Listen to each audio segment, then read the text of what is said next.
रूस से तेल खरीद के भारत को हो गए दो बड़े नुकसान। चीनी करेंसी में पेमेंट का किस्सा दिलाएगा गुस्सा।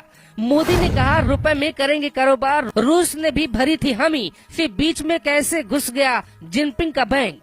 दुनिया में कम हुआ डॉलर का दबदबा, चीन को युआन पर क्यों है इतना गुमान, समझिए भारत की बहुत बड़ी मजबूरी।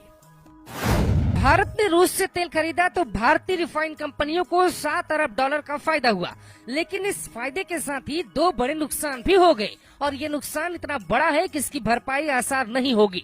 हम देश में ये माहौल बनाते रहे हैं कि चीन से व्यापार बंद होना चाहिए, लेकिन जो तेल खरीदा गया उसमें कई बैरल तेल की पेमेंट चीनी करेंसी युआन में हुई है।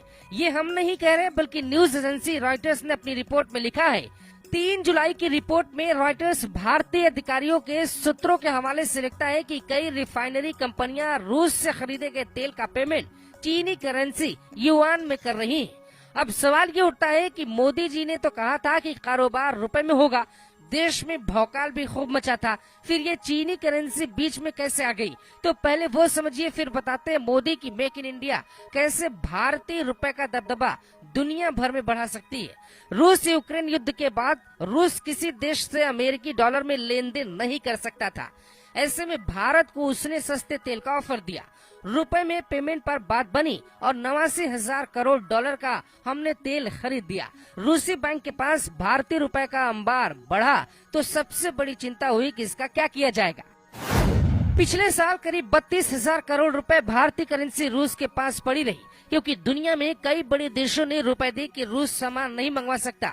ऐसे में रूस ने रुपए में व्यापार मना कर दिया, डॉलर में व्यापार पे बैन था, इसीलिए चीनी करेंसी युआन और यूएई की करेंसी दिरहम पर चर्चा शुरू हुई। चीन ने स्विफ्ट सिस्टम की तरह क्लिप्स सिस्टम तैयार किया। ये पेमेंट सिस्टम है जिससे 103 देशों के 1300 से ज्यादा बैंक जुड़े। पिछले साल इसके जरिए 80 ट्रिलियन युआन से ज्यादा का लेन देन हुआ। इसका मतलब ये है कि चीनी करेंसी युआन दुनिया भर में मजबूत हो रही है। आज दुनिया में डॉलर, यूरो और पाउंड के बाद चीनी करेंसी सबसे ज्यादा फेमस है। भारत की मजबूरी ये है कि हमारा रुपया इतना मजबूत नहीं है, इसीलिए भारत ने IMF की विशेष आहरण अधिकार वाले लिस्ट में इसे शामिल करने की मांग उठाई। दूसरे देशों में वोस्ट्रो अकाउंट खोलना शुरू कर दिया ताकि रुपए में लेन देन बढ़े। इस पे सबसे काफी कम वक्त लगेगा। अगर भारत मेक इन इंडिया पे फोकस करे तो तेजी से रुपए मजबूत हो सकता है। दरअसल रूस के साथ हमारी सबसे बड़ी दिक्कत व्यापार घाटे की है। साल 2022-23 में हमने रूस से 3.82 लाख करोड़ रुपए का सामान मंगवाया और ये पैसे रूस को दिए, जबकि रूस ने हमसे सिर्फ 25,000 करोड़ रुपए का सामान खरीदा। इसे ही व्यापार का घाटा कहते हैं।